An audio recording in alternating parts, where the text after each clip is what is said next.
আসসালামু আলাইকুম। HSC chemistry second পেপারে যেই টপিকগুলো যদি না পড়ে যাও তাহলে ভালো করতে পারবে না। এবং এই টপিকগুলো যদি পড়ে যাও তাহলে দেখবা যে তুমি অনেক ভালো একটা মার্কস পাইতেছো, প্লাস A+ পাইতেছো। দেখো, আমাদের কেমিস্ট্রি সেকেন্ড পেপারে চ্যাপ্টার আছে ৫টা। একটা হচ্ছে পরিবেশ রসায়ন, পরিমাণগত রসায়ন, অর্থনৈতিক রসায়ন, তড়িৎ রসায়ন এবং জৈব রসায়ন। তো পরিবেশ রসায়ন, পরিবেশ রসায়নে মাত্র আমি ৪টা জিনিস দিয়েছি। দেখো, সবার প্রথম মোট চাপ। মোট চাপ নির্ণয় সূত্র কি পড়ছিলাম আমরা? এই যে P1 V1 plus P2 V2 divide by V, মোট চাপ নির্ণয়ের সূত্র। তো মোট চাপ তোমার পরীক্ষায় আসতে পারে এবং এটার সাথে একটা ল্যাজ দিতে পারে যে 40°C তাপমাত্রা, মানে উদ্দীপকে দেওয়া আছে 30° কিন্তু আসছে 40°, তখন বলবো যে 40°C তাপমাত্রায় মোট চাপটা কত। তখন আমাদের একটু এক্সট্রা কাজ করতে হবে, P1/T1 P2/T2, এই লাস্টে আবার একটু লাইন অ্যাড করতে হবে। তার মানে মোট চাপটা খুব ইম্পর্টেন্ট, প্রচুর আসছে বোর্ডে, এটা ভালো করে পড়বা। তারপর হচ্ছে আংশিক চাপ। আংশিক চাপ মনে রাখবা, প্রথম পাত্র থেকে কতটুকু অংশ আসছে, দ্বিতীয় পাত্র থেকে কতটুকু অংশ আসছে, এই দুইটা অংশ নিয়ে মোট চাপ হয়। এই আংশিক চাপ আলাদা আলাদা বের করতে বলতে পারে। তারপর 2 নাম্বারটা খুব ইম্পর্টেন্ট, ব্যাপন হার এবং দূরত্ব। ব্যাপন হার নির্ণয়ের সূত্র কি ভাই? RA/R, √MB/MA। অর্থাৎ যদি দুইটা পাত্রের ভিতরে দুইটা গ্যাস দেওয়া থাকে, সেই দুইটা গ্যাসের আণবিক ভর বের করতে হবে, বা যদি দেওয়া থাকে তাহলে তো সোজা, যদি দান দেওয়া থাকে তাহলে PV=nRT থেকে আণবিক ভরটা বের করে তুলনা করতে বলতে পারে। তখন সেখানে বলতে পারে যে ব্যাপন হার নির্ণয় করো, এরকম। এবং ব্যাপন হার গ্যাস দুটি কোন দূরত্বে যা মিলিত হবে, এই জিনিসটা তোমার পরীক্ষায় আসতে পারে। আর এটা PV=nRT সূত্র ব্যবহার করা লাগবে। তারপরে 3 নম্বর যেটা বলবা সেটা হচ্ছে CRMS বেগ এবং গতিশক্তি, এবং বাস্তব গ্যাসের যে সূত্রটা আছে, বড় যে সূত্রটা আছে, আদর্শ গ্যাস ও বাস্তব গ্যাসের ভিতরে যে সূত্র দুইটা আছে ওইটা ভালো করে পড়বা। তাহলে CRMS বেগ পড়বা, গতিশক্তি পড়বা, বাস্তব গ্যাসের সূত্রটা ভালো করে পড়বা। 4 নাম্বার যে ব্যাখ্যামূলক কোশ্চেন, এটাও খুবই ইম্পর্টেন্ট।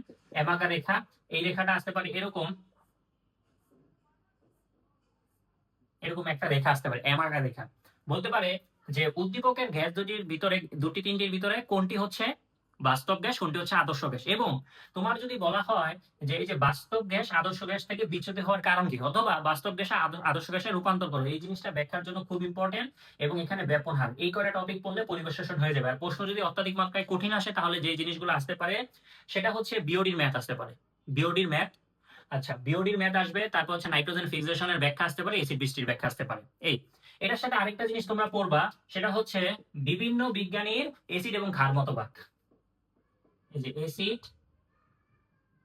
এসিড প্লাস ক্ষার, কোনটা এসিড কোনটা ক্ষার, এটার অনেকগুলো মতবাদ দিয়েছে বিজ্ঞানীরা, লুইস, তারপর আরহেনিয়াস, এগুলো একটু ভালো করে পড়বা, এটা 4 মার্কে আসতে পারে। আচ্ছা, তারপরে যদি আমরা দেখি যে পরিমাণগত রসায়ন, পরিবেশ রসায়ন থেকে তোমার একটা তো আসবে, একটা মাস্ট আসবে, এটার সাথে দুইটাও আসতে পারে, একটা আসবে মাস্ট। পরিমাণগত রসায়ন, পরিমাণগত রসায়নে যে টপিকগুলো পড়তে হবে মাস্ট, একটা হচ্ছে ppm, parts per billion, parts per billion, parts per trillion.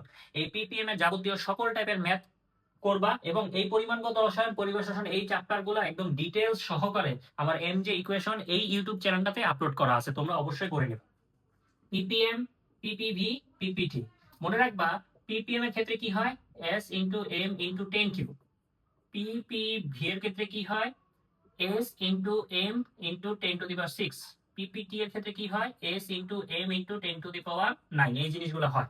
এবং পার্সেন্টেজ দেওয়া থাকে, তোমার বলতে পারে 5% সোডিয়াম কার্বনেট এর ঘনমাত্রা কত, অথবা 10% সালফিউরিক অ্যাসিডের ঘনমাত্রা কত। তখন আমরা কি পড়বো, আমরা পড়বো হচ্ছে S = 10x/m। এটা একটু ভালো করে মনে রাখবা, সব ম্যাথ আমার ইউটিউব চ্যানেলে করানো আছে। তারপরে যে মিশ্রণ প্রকৃতি খুব ইম্পর্টেন্ট। মিশ্রণ প্রকৃতি তোমার দুইটা অথবা তিনটা পাত্র দিয়ে দিতে বলতে বলে, দুইটা অ্যাসিড একটা ক্ষার, অথবা দুইটা ক্ষার একটা অ্যাসিড, এবং বেশি বেশি কিছু দিয়ে দিতে পারে। বলতে পারে যে দুইটা এবং তিনটা পাত্র যে আছে এই পাত্রগুলোর মিশ্রণ প্রকৃতি কেমন হবে, যদি আমরা মিক্স করি তাহলে মিশ্রণ প্রকৃতি কেমন হবে, মিশ্রণের ঘনমাত্রা কত হবে, পিএইচ কত হবে। খুব ইম্পর্টেন্ট একটা টপিক। তারপরে যদি আমরা দেখি এই মিশ্রণের ম্যাথ থেকে আমরা আরেক রকমের ম্যাথ করতে পারি, পূর্ণ প্রশমন। মানে এ পাত্র বি পাত্র মিলে সি পাত্রকে পূর্ণ প্রশমন করতে পারবে নাকি, বা দুইটা পাত্র আরেকটা পাত্র, তিনটা পাত্র আরেকটা পাত্রকে পূর্ণ প্রশমন করতে পারে নাকি, বা পূর্ণ প্রশমন করতে হলে কতটুকু এসিড বা ক্ষারের আয়তন, কত আয়তনের এসিড বা ক্ষার যুক্ত করতে হবে, অথবা কত পরিমাণ যুক্ত করতে হবে, এটা পরীক্ষায় আসে। তারপর লৌহকরণ, এটা মাঝে মাঝে 3 মার্কে আসে, এমসিকিউতে আসে। লৌহকরণ বলতে হচ্ছে যে তোমার পরীক্ষায় ধরো দেওয়া আছে একটা দ্রবণ যেটা হচ্ছে 100 ml 0.5 m, তোমার বলা হইলো এটাতে কতটুকু পানি বা কি ঘনমাত্রা 0.1 করতে হলে কতটুকু পানি যুক্ত করতে হবে বা কি ব্যবস্থা করতে হবে, তখন আমাদের V1 S1 V2 S2 দিয়ে এই যে আমাদের এটা কতটুকু পানি অ্যাড করতে হবে এটা বের করতে হবে। এটার সাথে যেটা পড়বা 4 মার্কে আসতে পারে সেটা হচ্ছে নির্দেশক, ফেনফথলিন, তারপর methyl orange, methyl red, litmus, এই জিনিসগুলা দুর্বল অ্যাসিড দুর্বল ক্ষার, শক্তিশালী অ্যাসিড শক্তিশালী ক্ষার, দুর্বলের সাথে শক্তিশালী, তারপর এই যে জিনিসগুলো আছে এই নির্দেশকটা ভালো করে পড়বা। গেল।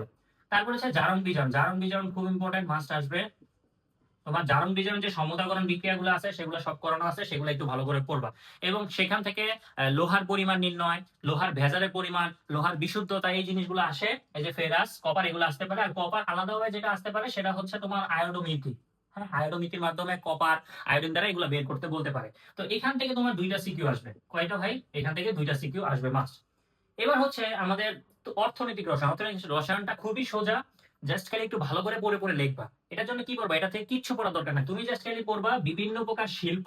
তোমার শিল্পগুলো আসবে, হতে পারে সিমেন্ট শিল্প, কাগজ শিল্প, তারপর লোহা শিল্প, চামড়া শিল্প, তারপর ইউরিয়া তৈরি, এই যে শিল্পগুলো আছে না, এগুলো জাস্ট 2019 এবং 2018 বোর্ড কোশ্চেন গুলো ভালো করে পড়বা, বুঝছো? লাইন টু লাইন পড়বা, তাহলে দেখবা যে অর্থনৈতিক রসায়ন আর নতুন করে বই থেকে পড়ার দরকার নেই।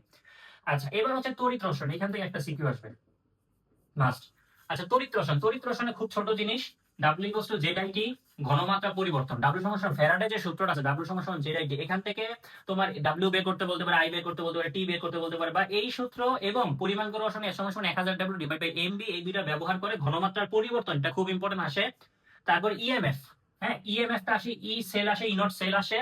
তারপর ঘনমাত্রা থাকলে ছোট সূত্র ই অক্সিডেশন প্লাস ই রিডাকশন, এবং ঘনমাত্রা যদি না দেওয়া থাকে, ই অক্সিডেশন ই রিডাকশন, ঘনমাত্রা দেওয়া থাকলে হচ্ছে বড় যে সূত্রটা, সেই সূত্রটা আমাদের পড়তে হবে, যে লগ রিলেটেড যে সূত্রটা সেটা পড়তে হবে।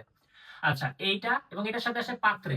বলতে পারে একটা পাত্র দেওয়া আছে, সেই পাত্রটা হচ্ছে কপার, এখানে জিঙ্ক রাখা যাবে নাকি, নিকেল রাখা যাবে নাকি। মনে রাখবা, এই তড়িৎ রসায়ন প্রচুর কঠিন লাগে মানুষের কাছে, এটা একদম কঠিন না। আমার মাত্র 20 মিনিটের একটা ক্লাস আছে এমজি ইকুয়েশন ইউটিউব চ্যানেলে, এমজি ইকুয়েশন ইউটিউব চ্যানেলে, সেখানে তুমি যদি দেখো তাহলে দেখবা যে পরিমাণগত রসায়ন এবং তড়িৎ রসায়ন খুবই কম পরিমাণে দেওয়া এবং অনেক ভালো করে শিখতে পারবা, তাইলে অ্যান্সার করতে পারবা। আচ্ছা, এই তিনটা এখন যেহেতু তড়িৎ রসায়ন এতদিন শর্ট সিলেবাস ছিল আর তোমাদের যেহেতু লং সিলেবাস, যার কারণে এই ব্যাটারি চার্জিং এবং ডিসচার্জিং, তিনটা খালি ব্যাটারি পড়বা, চার্জিং ডিসচার্জিং। একটা হচ্ছে লেড স্টারিও আর লিথিয়ামটা চার্জিং ডিসচার্জিং পড়লেই হয়, আর এটা হচ্ছে ব্যাখ্যাটা একটু ভালো করে পড়বা। লেড স্টারিও আর লিথিয়াম আয়ন ব্যাটারির চার্জিং এবং ডিসচার্জিংটা ভালো করে পড়বা, আসতে পারে। আর ব্যাটারির হাইড্রোজেন যে ফুয়েল সেলটা আছে এটা তুলনা করতে বলতে পারে আর কি। গেল। তো এখান থেকে আমাদের মোটামুটি একটা সিকিউ মাস্ট আসবে, একটা সিকিউ গেল। তারপর হচ্ছে জৈব রসায়ন। এবার জৈব রসায়ন একটু পরে আসি। দেখো, জৈব রসায়ন অনেকেই হচ্ছে স্কিপ করতে চাও, তাও এ প্লাস পাওয়া সম্ভব। দেখো, পরিবেশ রসায়ন থেকে, পরিমাণগত রসায়ন থেকে তুমি যদি 2টা দিতে পারো, অর্থনৈতিক রসায়ন থেকে যদি একটা দিতে পারো, তড়িৎ রসায়ন থেকে একটা দিতে পারো, তোমার অলরেডি 4টা হয়ে গেছে। এবার হচ্ছে পরিবেশ রসায়ন, পরিবেশ রসায়ন থেকে একটা কি 2টা আসবে, মনে রাখবে, একটাও আসতে পারে, আর ভাগ্য ভালো থাকলে 2টা আসতে পারে, কিন্তু 6টা সিকিউ কমন। আর জৈব রসায়ন থেকে মনে করো 2টা অথবা 3টা সিকিউ আসবে, 2টা অথবা 3টা, তাহলে 8টা সৃজনশীল আসে। তুমি যদি এই জায়গার যতগুলো টপিক লেখছে সেই টপিকগুলো পড়তে পারো, তাহলে অনায়াসে তুমি 5টা আনসার করতে পারো, ইভেন 6টা কমন পড়ে যেতে পারে। আর যদি তুমি জৈব রসায়ন বাদ দাও, জৈব রসায়নের যারা বাদ দিবে না তারা মাস্ট এগুলো একটু রিভাইজ করে যাও। যেমন SN1 এবং SN2 এর যে বিক্রিয়ার কৌশলটা সেটা ভালো করে পড়বা। তারপরে মার্কোনিকের নীতি, এন্টি মার্কোনিকের নীতি, পারক্সাইড উপস্থিতিতে পারক্সাইড ছাড়া, এটা। তারপরে সিস্টান সমাণু এবং আলোক সমাণু, এটা দিয়ে একটা সৃজনশীল হইতে পারে, এটা ভালো করে পড়বা।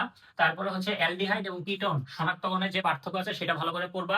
তারপরে হচ্ছে ওজনীকরণ পড়বা, ওজনীকরণ যে বিক্রিয়াটা আছে সেটা পড়বা। অ্যালকেনের ক্ষেত্রে, অ্যালকিনের ক্ষেত্রে, অ্যালকাইনের ক্ষেত্রে এটা পড়বা। তারপরে এইটা 5 নাম্বারটা রেজোনেন্স, এটা খুবই ইম্পর্টেন্ট। চিত্র একে ভালো করে ব্যাখ্যা করতে বলতে পারে যে বেনজিন টুলুইন কোনটা বেশি সক্রিয়, এগুলো ব্যাখ্যা করতে হয় রেজোনেন্স দ্বারা। এটা 4 মার্কে পরীক্ষা আসে, কয় মার্কে? 4 মার্কে। এটা ভালো করে পড়বা। তারপরে লাস্ট পড়বা হচ্ছে নাইট্রোজেন এবং সাইজেফ নীতি, আর হচ্ছে রূপান্তর। রূপান্তর বলতে তোমার পরীক্ষায় বলতে পারে যে অ্যালকেন থেকে অ্যালকিন রূপান্তর করো, মানে একটা রূপান্তর, পারস্পরিক রূপান্তর আসতে পারে, বুঝছো? বেনজিনের ক্ষেত্রে টুলুইন, বেনজিন থেকে টুলুইন, টুলুইন থেকে বেনজিন, এই জিনিসগুলো আসতে পারে। এখানে এটাও যদি ভালো করে পড়তে পারো তাহলে তোমার 8টা কমন। যদি তোমার পরীক্ষায় জৈব রসায়নটা স্কিপ করতে চাও, তাহলে এখানে যে টপিকগুলো লিখছি একটা টপিকও দয়া করে বাদ দিও না, তাহলে দেখবে যে তুমি শিওর প্লাস পাইতেছো, আর এটা পড়ে গেলে তো অবশ্যই ভালো। আচ্ছা, এখন তোমাদের হচ্ছে পরিবেশ রসায়ন, পরিমাণগত রসায়ন, তড়িৎ রসায়ন, এই 3টা চ্যাপ্টার নিয়ে অনেক প্যাচ থাকে। এই 3টা চ্যাপ্টারের ভিডিও খুব সহজে তোমাদের দেখবা যে ইউটিউবে আমি আপলোড করে দিচ্ছি, ওই ক্লাসগুলো করে খালি বোর্ড কোশ্চেন গুলো করবা, তাইলে দেখবা যে কনফার্ম এ প্লাস আসবে ইনশাআল্লাহ।